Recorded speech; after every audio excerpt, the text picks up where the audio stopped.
Hello everyone, this is Junie from JEED. What is the necessary maintenance tool for the advanced automobile maintenance centers? It must be high-definition automobile maintenance endoscope. For example, it is necessary to check whether there is a carbon deposit, strain, wear, and three-way catalysis in the cylinder. It's hard for an inspector to observe them with human naked eyes.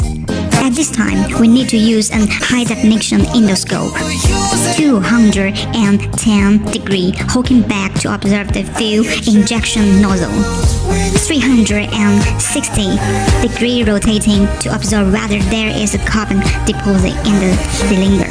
This is the wonderful tools of the advanced automobile maintenance centers, which is with high-definition, durable, portable operation, all the rate price. That's all. Thank you for watching us.